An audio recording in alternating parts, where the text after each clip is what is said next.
நேயர்கள் அனைவருக்கும் வணக்கம். Welcome to Lal pumpkin 123 channel once again. இன்னைக்கு நான் சப்பாத்திக்கு ஒரு சைட் டிஷ் சொல்லி தரப்போகிறேன். அது ரொம்ப ஈஸியாக இருக்கும், சிம்பிளாகவும் இருக்கும். Even bachelors they can try it. ரொம்ப ஈஸி அண்ட் சத்தானதும் கூட. அது எப்படி பண்ணுறது அப்படின்னு சொல்ல போகிறேன். மிக்சடாக நான் இதுக்கு பருப்புகளை யூஸ் பண்ணி தான் பண்ண போகிறேன். காய்கறிகள் இல்லாமல் பருப்பு மட்டும் யூஸ் பண்ணி வெங்காயம் தக்காளி யூஸ் பண்ணி பண்ண போகிறேன். ரெஸ்டாரண்ட் ஸ்டைலில் எப்படி பண்ணுறது அப்படின்றத நான் உங்களுக்கு சொல்லி காட்டுறேன். வாருங்கள் நேயர்களே, இது என்ன பண்ணலாம், இதுக்கு தேவையான பொருட்கள் என்னென்னு சொல்கிறேன் பாருங்க. இந்த டிஷ்ஷோட பேர் சொல்லவே இல்லையே, அது பேர் என்ன தெரியுமா? தால் தடுக்கா. பார்க்கலாமா எப்படி செய்யலான்னு?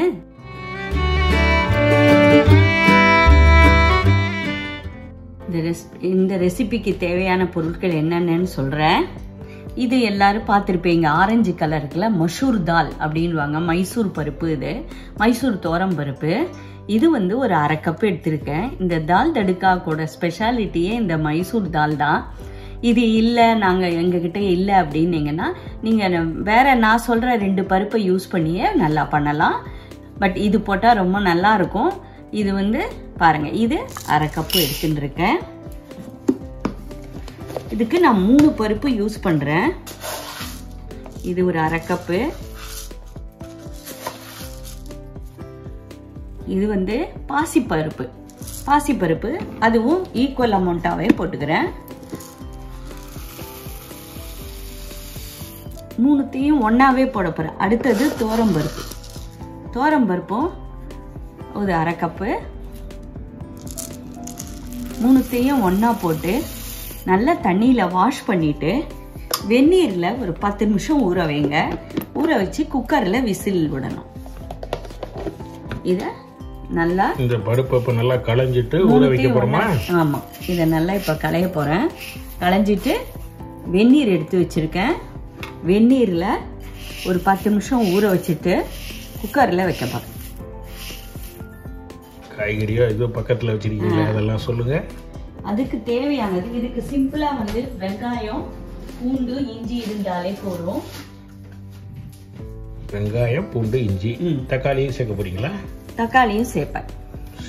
இது வெங்காயம் ஆயிடுச்சு. வெங்காயம் இங்க பெரிய சைஸா இருக்கு. நான் வெங்காயம், தக்காளி கொடுங்க. வெங்காயம் பெரிய சைஸா இருக்கு, அதனால இது பண்ணிருக்கேன். இல்ல ஒரு தக்காளி நீங்க சின்னது வச்சிருந்தீங்கன்னா, சின்னதா இருந்தா 2, பெருசானா 1.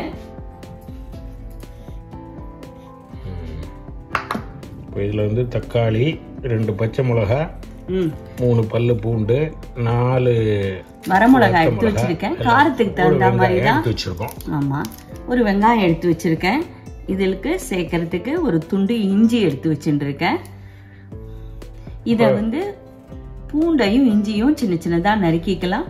வெங்காயமும் நறுக்கி வச்சுக்கலாம். வெங்காயம், தக்காளி எல்லாத்தையும் கட் பண்ணி. ஆமா, இது எப்படி பண்றேன்றது செய்முறையில சொல்லும் போது காட்டிட்டே உங்களுக்கு சொல்லும்.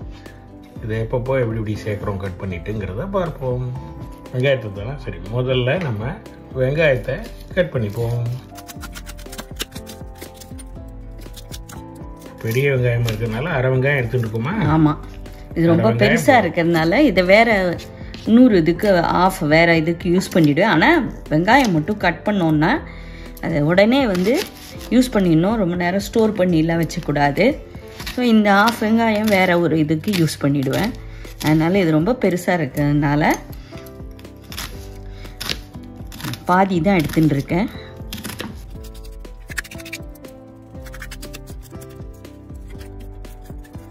இதில் 2 பச்சை மிளகாய் எடுத்துட்டு இருக்கேன். அந்த பச்சை மிளகாயை சின்னதாக நறுக்காமல் இப்படி நடுவில் கீரி எடுத்து வச்சுக்கலாம்.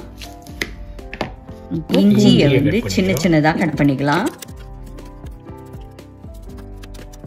இஞ்சி பூண்டு விழுதுக்கு பதிலாக இந்த மாதிரி இஞ்சி பூண்டு சின்னதாக நறுக்கி போட்டால் நல்ல டேஸ்டியாக இருக்கும். அதையும் இங்கே ஓரமாக எடுத்து வச்சுக்கிறேன். இப்போ ஃபைனலாக தக்காளியை கட் பண்ணுறேன். தக்காளியும் கட் பண்ணிட்டாச்சு, அவ்வளோதானா? பச்சை மிளகாயை முழுசாகவே போட்டுடலாமா? முழுசாக தான் தாளிக்கணும், அதுதான் அதில் ஹைலைட். நேரிலே இப்போ இந்த தடுக்காக்கு இந்த இன்க்ரீடியன்ஸ் எல்லாம் போட்டு வதக்க போகிறேன். என்னென்ன இன்க்ரீடியன்ஸ் போட்டு வதக்குறேன் அப்படின்றத பாருங்கள். இதுக்கு ஹைலைட்டாக என்ன பண்ணணும்னா, நெய் நல்லா ஒரு வாணலியை எடுத்துக்கோங்க. நெய் ஒரு 2 ஸ்பூன் நல்லா 2 ஸ்பூன் நெய் விடுங்க. அதோடு கூட குக்கிங் ஆயில் 3 ஒரு 4 சின்ன ஸ்பூனாக இருக்க 4-5 ஸ்பூன் போடுறேன். இந்த எண்ணெயும் நெய்யும் காஞ்சதும் இதில் என்ன பண்ணுறேன், அரை ஸ்பூன் சோம்பு போடுறேன். சோம்பு வந்து ஆப்ஷன் தான். இப்போ நம்ம அரை ஸ்பூன் சோம்பு போடுறேன். அதில் வாசனை நல்லா இருக்கும், அதுக்காக போடுறது. அடுத்தாற்போல் என்ன பண்ண போகிறோம், அரை ஸ்பூனா ஜீரகம், 1 ஸ்பூன் ஜீரகம் 1 ஸ்பூன் போடுறேன். இதில் பே லீஃப் 1 போடுறேன் வாசனைக்காக. ஜீரகம் நல்லா பொரிஞ்சு வரட்டும்.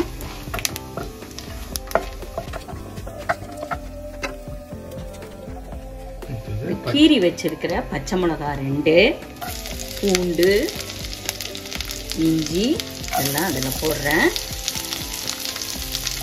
காரம் ஜாஸ்தியாக தெரிஞ்சுன்னா மிளகா கம்மி பண்ணிக்கோங்க. நான் 4 எடுத்து வச்சிருக்கிற வரமிளகாயையும் போட்டிருக்கேன்.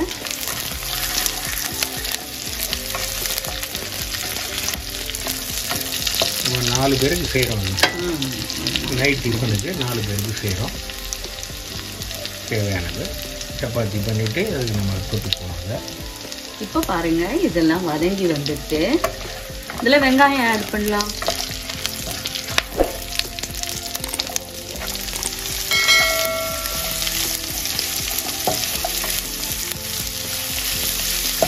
இது நல்லா ப்ரௌன் கலர் வர அளவுக்கு நல்லா வதக்கிடுங்க. அப்புறம் தான் தக்காளி போடணும். நல்லா வதங்கட்டும். எப்படியும் ஒரு 5 நிமிஷம் ஆகும் நினைக்கிறேன். ஆமாம், நல்லா ப்ரௌனானா இது ஒரு தனி டேஸ்ட். நல்லா ப்ரௌன் ஆகும். நன்றாக ப்ரௌன் ஆகட்டும். இன்னும் கொஞ்சம் வதங்க வேண்டி இருக்கின்றது. வெயிட் செய்வோம். வெங்காயம் ஓரளவுக்கு ப்ரௌனிஷாக வந்துருக்கு. இப்போ தான் நம்ம கட் பண்ணி வச்சிருக்கிற தக்காளியை அதில் போடுறோம். உப்பு எப்போ போடுறோம்? உப்பு பருப்போட போட போகிறோம். இது வதக்கி மேலே தாளிக்கிறது, அதனால இப்போ போட போகிறோம். இந்த வெங்காயம் தக்காளியோட பெருங்காயத்தூள் சேர்க்குறேன். வாசனையாக இருக்கும் பெருங்காயத்தூள். மஞ்சப்பொடி பருப்புலேயும் போடுவேன். இதுக்கும் மஞ்சப்பொடி போடுறேன். 1 ஸ்பூன் போடுறேன். மஞ்சப்பொடி 1 ஸ்பூனே இப்போ நம்ம சேர்க்குறோம். மேற்கொண்டு நம்ம பருப்புலேயும் போட்டு போடுறோம்னு சொல்கிறாங்க. இப்போ பாருங்கள் நேயர்களே, நான் கொஞ்சம் இந்த வதங்கின காயிலேருந்து இந்த தக்காளி, வெங்காயம், இந்த மிளகாய் இதெல்லாம் மட்டும் தனியாக எடுத்து வச்சுக்கிறேன்.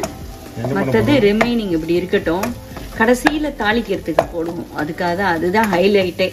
அதனால தான் இவ்வளோ எடுத்து வச்சுட்டுருக்கேன். இப்போ பாருங்கள், மேற்கொண்டு என்னென்ன சேர்க்க போகிறேன்றத இங்கே பாருங்கள். தனியா பவுடர் 1 ஸ்பூன் போடுறேன். கரம் மசாலா 1 சின்ன ஸ்பூன் போடுறேன். இது நல்லா நம்ம வதங்கிடுச்சு. இப்போ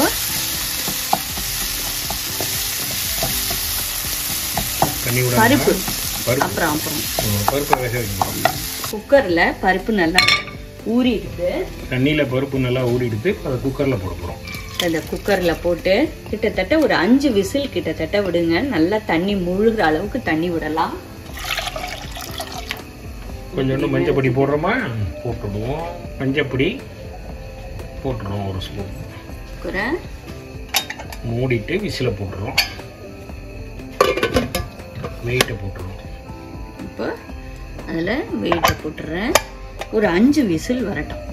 நல்லா வரட்டும். இப்போ பாருங்கள், இந்த குக்கரில் நல்லா பருப்பு வெந்து வந்துடுது.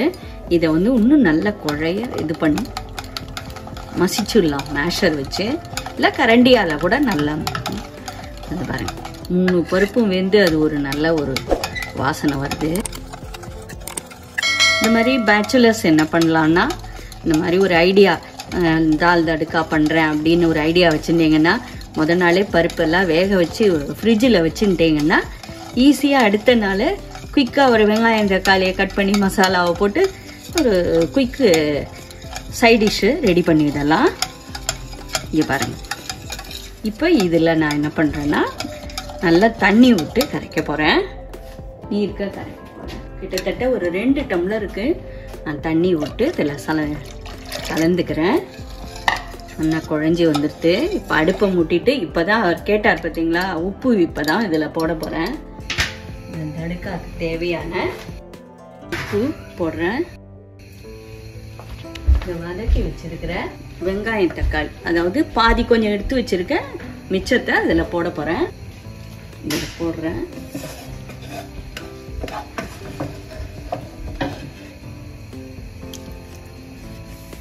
பார்க்க நீர்க்க இருக்கும், ஆறின பிறகு இறுகி வந்துடும். அதனால நல்ல நீர்க்கவே பண்ணலாம்.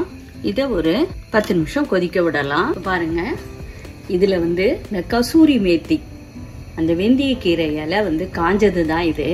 இது எல்லாமே ஒரு பிரியாணிக்கு, குருமா பண்றதுக்கு இதெல்லாம் இதை ஆட் பண்ணோம்னா இது ஒரு தனி அரோமா நமக்கு கிடைக்கும்.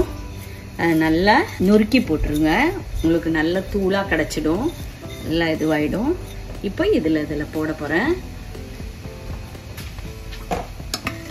நான் இப்போ அதை இங்கே கொதிச்சுட்டு இருக்கட்டும். 1 ஸ்பூன் நெய் விட்டுக்கலாம். போட்டு 1 ஸ்பூன் நெய் விட்டுட்டோம். இந்த நெய்யில் காஷ்மீரி சில்லி பவுடர் 1 ஸ்பூன் போட்டுக்க போகிறேன். கலர் கொடுக்கும், அதுதான் இந்த லால் தடுக்காவோட ஹைலைட்டு. ஸோ அதை இதில் போடுறேன்.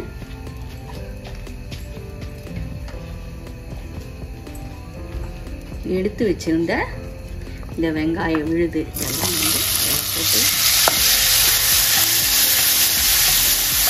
நல்லா வதக்கிக்கோங்க. ஒரு 2 மினிட்ஸ் வதக்கினா போதும். ஏன்னா ஆல்ரெடி அது வதங்கிட்டு வாசனை கம்முன்னு குக்கிங் வருது. தடுக்கா நல்லா கொதிச்சுன்னு வந்துடுது. ஃபைனலாக இப்போ இந்த வதக்கி இருக்கிற டேஞ்சி டேஸ்ட்டாக இருக்கும் இதில் போட்டோன்னா. இங்கே பாருங்கள், இங்கே பாருங்கள், அந்த வதக்கி இதை இதை போடுறேன் பார்த்தீங்களா. இந்த மிளகா எல்லாம் மருந்து அது பார்த்தாலே ரெஸ்டாரண்ட் ஸ்டைல் கொடுக்கும். இந்த இன்னும் கொஞ்சம் கூட தண்ணி விட்டு விடலாம். நல்லா கொதிச்சுடுது. அடுப்பை சிம்மில் வச்சுட்டு கொத்தமல்லி, இந்த கருவேப்பிலை எடுத்து வச்சுட்டுருக்கேன், கருவேப்பிலை இதில் போடுறேன். பச்சை கொத்தமல்லியை போடுறேன். அவ்வளோதான், ரெடி ஆகிடுது.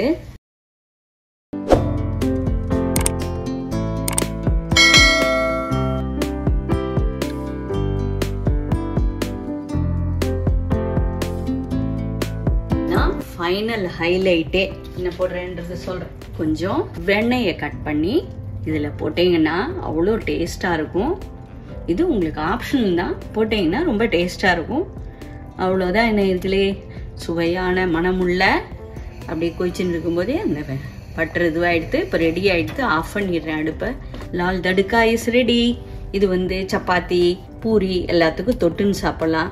பாஸ்மதி ரைஸ், ஜீரா ரைஸ் சாதாரணமாக வச்சுட்டு கூட இதை கலந்து சாப்பிடுவாங்க. இதுதான் ரெஸ்டாரண்ட் ஸ்டைல் லால் தடுக்கா. இதை பார்த்துட்டு, இதை செஞ்சு பார்த்துட்டு, இந்த லால் தடுக்காவை நான் என்ன சொன்னேனோ அதே மாதிரி மெத்தட்லேயே நீங்களும் செஞ்சு பார்த்துட்டு உங்களோட கருத்துக்களை சொல்லுங்கள், உங்கள் கமெண்ட்டை பாஸ் பண்ணுங்கள். எல்லாருக்கும் நன்றி, வணக்கம். மறக்காமல் சப்ஸ்கிரைப் பண்ணாதவங்களா சப்ஸ்கிரைப் பண்ணுவங்க, பெல் ஐக்கானை கிளிக் பண்ணுங்க. உங்களோட கருத்துக்களை எனக்கு மறக்காம சொல்லுங்க நேயர்களே. நன்றி, வணக்கம். ஆக்சுவலா இதுதான் ரெஸ்டாரண்ட் ஸ்டைலு லால் தடுக்கா. உங்களுக்கு கொஞ்சம் புளிப்பு டேஸ்ட் வேணும் அப்படின்னு ஆசைப்பட்டீங்கன்னா கொஞ்சமா எலுமிச்சம்பழம் புழிஞ்சிக்கலாம். புழிஞ்சுட்டு நீங்க சாப்பிடலாம், அது உங்க விருப்பம். பட் நான் இதுல எதுவும் எலுமிச்சம்பழம் எல்லாம் புழியவே இல்லை. அதான் நேயர்களே, நன்றி, வணக்கம்.